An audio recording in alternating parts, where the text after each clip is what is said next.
भक्तवत्सला अकिंचन अकारण करुणा सिंधु श्री यमुनी रसरानी की शीतलता और हमारी जुगल जोड़ी सरकार के वचनों को शिरोधार्य करने के पश्चात उनके नामों को गाने के श्रवणानंद के प्राप्ति के पश्चात जो अकारण ही अपने हृदय में भक्ति की भावना का प्राकट्य हुआ है, उस प्राकट्य के समतुल्य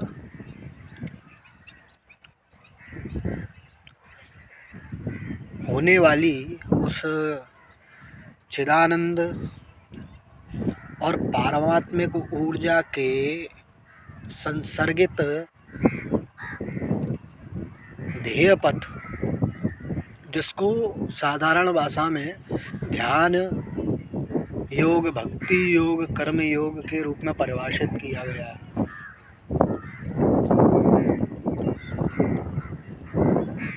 के अकिंचन और भक्तवत्सल महात्माओं ने, जिनमें से एक स्वामी श्री देवराव बाबा, जिनके घाट पर अभी मैं उपस्थित हूँ, सामने देख सकते हैं देवरा बाबा का घाट। सामने ही देवरा बाबा अपने आसन पर पद्मासनस्थ होकर उपविष्ट है।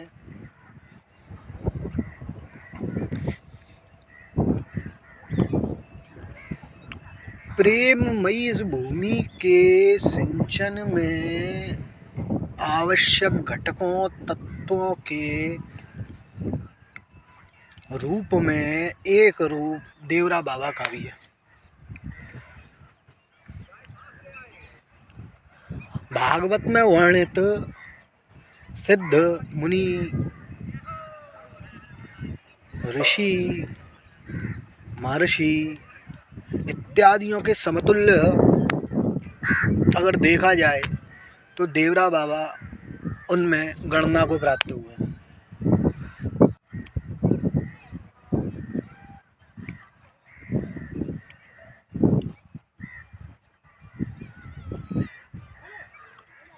श्री यमुना रसरानी के सानिध्य को प्राप्त करके श्री युगल जोड़ी सरकार के उपासक होने का सौभाग्य प्राप्त करने के पश्चात महान विभूतियों से संपर्क स्थाप्यत्य को प्राप्त करने के फलस्वरूप ब्रह्मपद, या फिर आसान भाषा में अगर समझाया जाए तो गौलोक धाम का वास, सह शरीर प्राप्त करने वाली ऐसी महान विभूति को मैं नमस्कार कर रहा हूँ।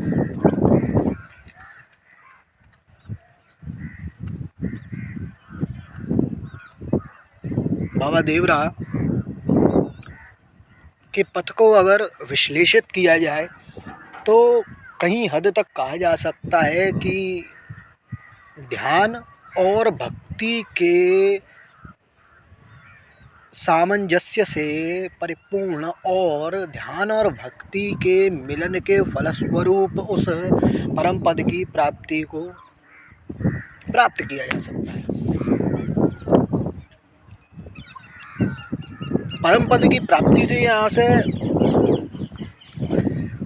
सम्राट होना नहीं, परम पद की प्राप्ति से यहाँ से निर्वाण से भी नहीं, क्योंकि निर्वाण में आदमी व्यक्ति चिद तक पहुँचता है। भगवान का एक नाम है सच्चिदानंद। सत्य ब्राह्मण का स्वरूप है, ब्राह्मण स्वयं सत्य है। गीता में स्वयं श्री भगवान अर्जुन से कह रहे हैं कि ब्राह्मण मेरा ही स्वरूप है। अगर आप कलयुग में इस पृथ्वी पर मुझे खोज रहे हैं, मेरे चिन्हों को खोज रहे हैं, तो ब्राह्मण उसमें सर्वोपरि घटक के रूप में परिणित है। उसके बाद देवालयों में तो मैं हूँ ही। ब्राह्मण की महत्वता तो सत्य ब्राह्मण है। और यहाँ ब्राह्मण से आशय दो हैं। प्रथम ब्राह्मण जो जन्म से ब्राह्मण है, कर्मकांडी ब्राह्मण है। अब ये भी समझिए, जो ब्रह्म ऊर्जा से संलग्नित जन्म को प्राप्त हुए हैं, अर्थात जिनका गर्भवास किसी ब्राह्मणी के गर्भ में रहा हो, या फिर अपने कर्मों से, जिस प्रकार स्वामी श्री विश्वामित्र, महर्षि विश्वामित्र ने कठोर तपस्या के फलस्वरूप गायत्री को प्रसन्न करके उस ब्रह्म पद की प्राप्ति करी और स्वयं गायत्री के ऋषियों में गणना को प्राप्त हुए। ये द्वै प्रकारेण ब्राह्मण समझे जा चुके हैं। अनंत करुणा सिंधु उस सत्य का बोध, सत्य को परिभाषित करने में ब्राह्मणों से उच्च स्तरीय कोई भी माध्यम उपलब्धता को प्राप्त नहीं है।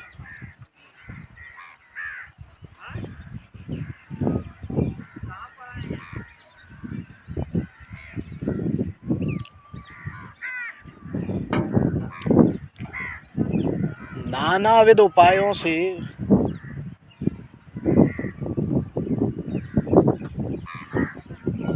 व्यक्ति उपासनाओं के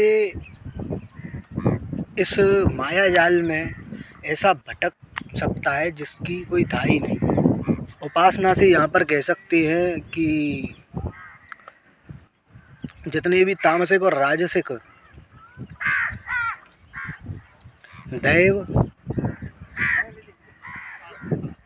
और आसुरी संपदा से युक्त, आसुरी संपदा के भी दो अर्थ हैं। आसुरी संपदा एक, जो स्वयं असुर के रूप में परिणित हैं, और आसुरी संपदा दो, जो असुर न होते हुए भी आसुरिक कर्मों में लिप्त हों।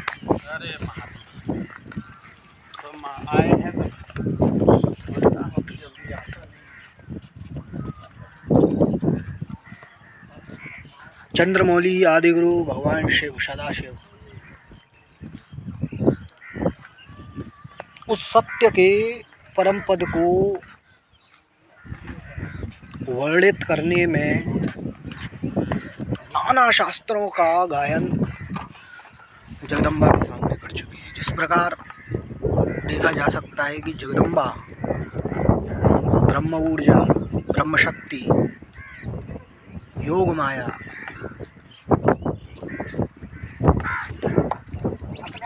का गोपन और उस योग माया के भी समुपाश्रित युगल जोड़ी सरकार का गायन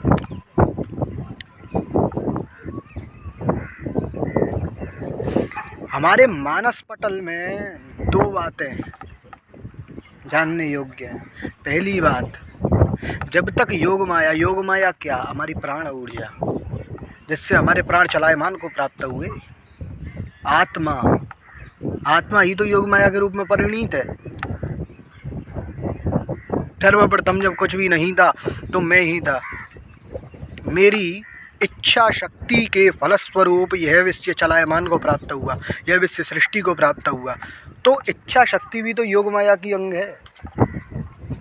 इच्छा, क्रिया, ज्ञान, आह्लादनी इत्यादि, इच्छा शक्ति योग माया।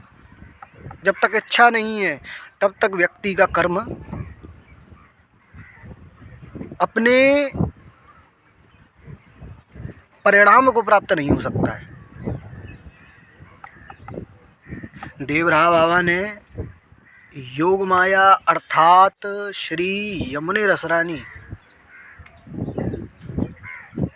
माँ कात्यायनी भगवती, जिनके केशों का पतन स्थलीय वृंदावन भूमि को कहा जाता है, वही केश पतन स्थल या कहें जहाँ वह केश पतित हुए, वह केश गिरे और अविचल निश्चल इस यमुना रसरानी के रूप में परिणित हो गए।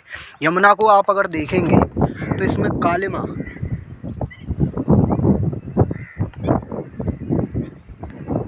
देखने को प्राप्त होती है। इसकी लहरों को अगर देखा जाए तो देखेंगे कि जिस प्रकार वायु के संपर्क में आकर किसी नवयौवना स्त्री के केश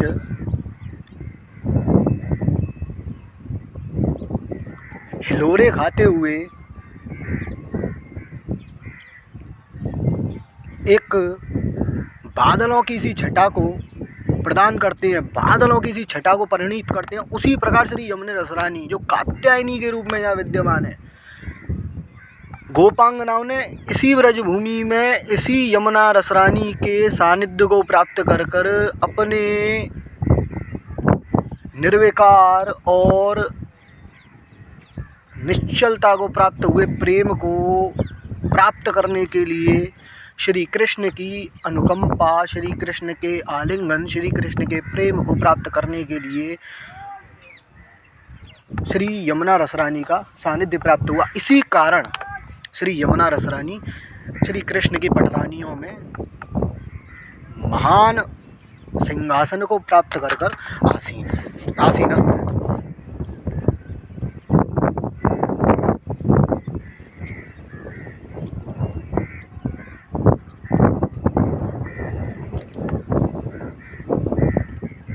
भजे कलंद नंदिनी दुरंत मोह भंजनी, मोह का जो भंजन करती है वह कालिंदी यमुना। और मोह तभी भंजित हो सकता है जब व्यक्ति माया के संपर्क में ना हो।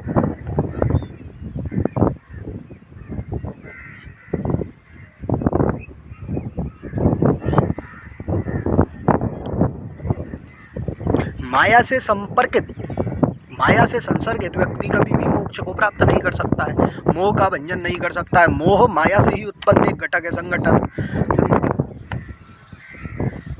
तो उसके लिए योग माया का और योग माया से उपाश्रित होने की परम आवश्यकता है। और योग माया का भी जो आश्रय है, योग माया का भी जो आश्रय है, वह भगवान सदाशिव के चरण कमल, आदि गुरु आदि योगी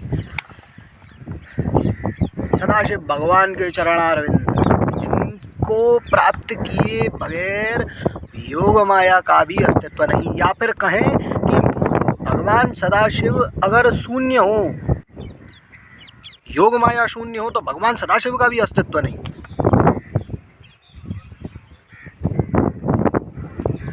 सप्तशती के रहस्यत्रय में वर्णित है कि महालक्ष्मी से 3 विभूतियाँ उत्पन्न हुई, जो लक्ष्मी, सरस्वती और काली के रूप में विद्यमान हुई, और 3 पुरुष अभिव्यक्ति जन्म को प्राप्त हुई, जो शिव, विष्णु और ब्रह्मा के रूप में पूजित हुई।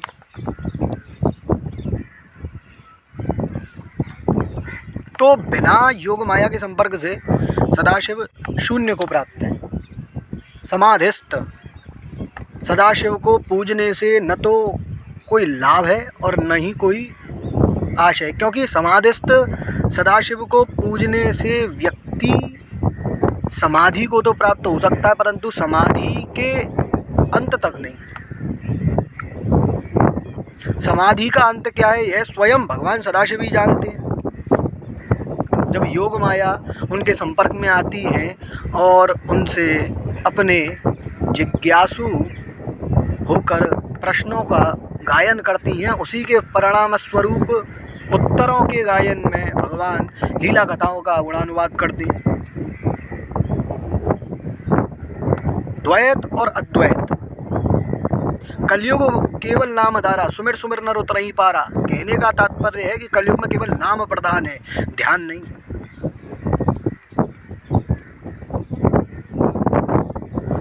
इसीलिए सांब सदाशिव, स अम्ब सदाशिव, यानी कि अम्बा के साथ जो सदाशिव है उनका मैं भजन कर रहा हूँ। सांब सदाशिव प्रीत्यर्थम, सांब सदाशिव के प्रीति को प्राप्त होने के लिए मैं यह भजन कर रहा हूँ, जिसके परिणाम स्वरूप मुझे उस परम पद युगल जोड़ी सरकार के आनंद को प्राप्त करने में सहायता हो।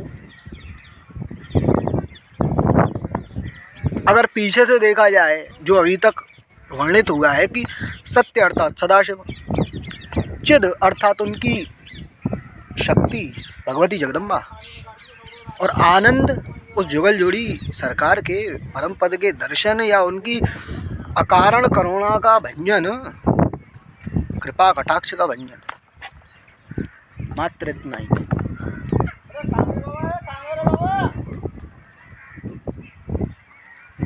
नमस्कार। मात्र से प्रसन्न होने वाले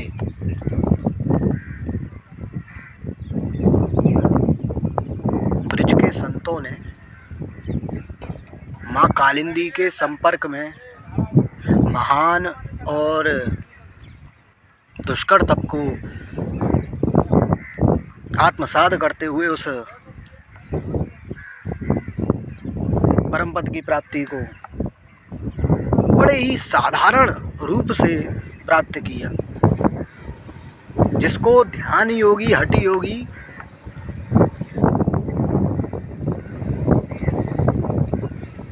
कहें तो एक दिन और कहें तो लाखों करोड़ों वर्षों तक तपस्या करके भी प्राप्त नहीं कर पाए।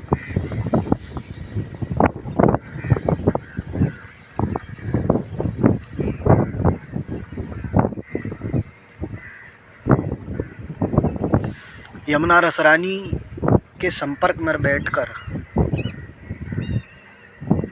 उनके इस लीला भूमि को आत्मसात किए बगैर व्यक्ति महान विभूति को प्राप्त कर ही नहीं सकता है।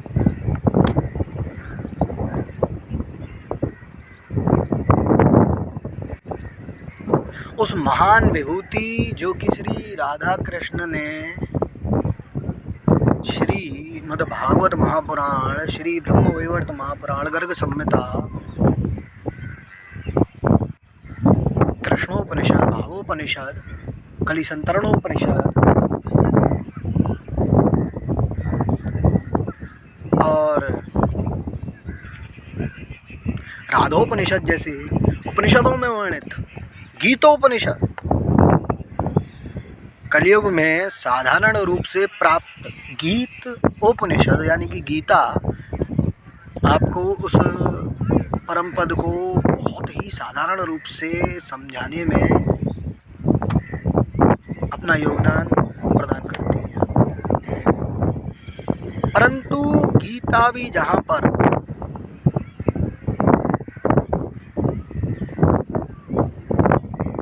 अदृष्टिगोचर और अदृश्यता को प्राप्त हो जाए, बस वहीं सदगुरु आदि योगी सदाशिव भगवान की कृपा भंजन से व्यक्ति के भीतर भक्ति की भावना का जन्म होता है।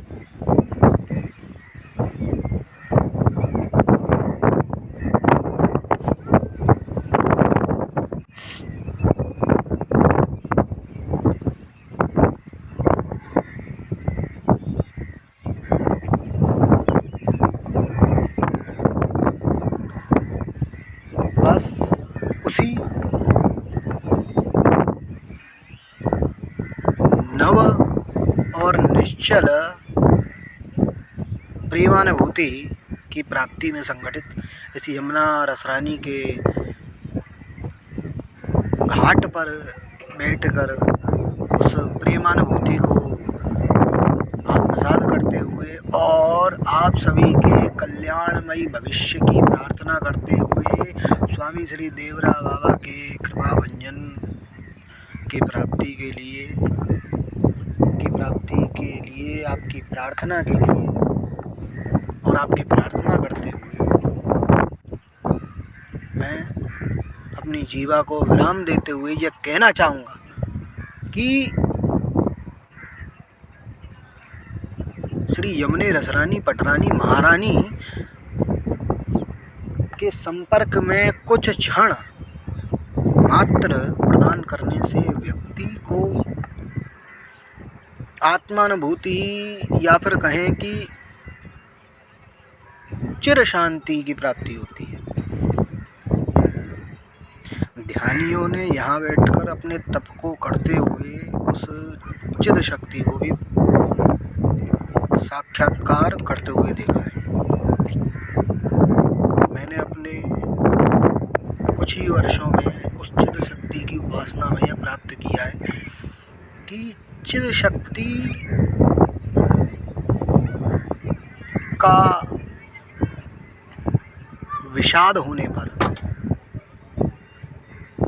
विषाद से यहाँ अर्थ है जिस प्रकार एक अणु विभिन्न परमाणुओं में विभक्त होता है, उसी प्रकार उस आत्म शांति को भी अगर विभक्त किया जाए, विषादित किया जाए, तो वह भी अनेक परमाणुओं जिस प्रकार जैसे कह सकते हैं कि निरोगिता, बौद्धिक विवेक, वाक्पटुता, बुद्धि विवेक इत्यादि को प्राप्त किया जा सकता है। आप सभी की युगल जोड़ी सरकार में प्रीति की स्थिरता के निमित्त अपने नमस्कार को श्री युगल जोड़ी सरकार के चरणारविंद में प्रकट करते हुए, निवेदित करते हुए मैं अपनी जीवा को विराम देना चाहूँगा और ध्यान योग के इस वर्णन क्रम में और भी बता सकता था, परंतु समय की विडंबना ही ऐसी है कि धीरे धीरे उस मोक्ष की सीढ़ी की प्राप्ति और उस परम पद की प्राप्ति को इतनी आसानी से प्राप्त नहीं किया जा सकता। बस यही समझाते हुए और अपनी जीवा को विराम देते हुए राधे राधे।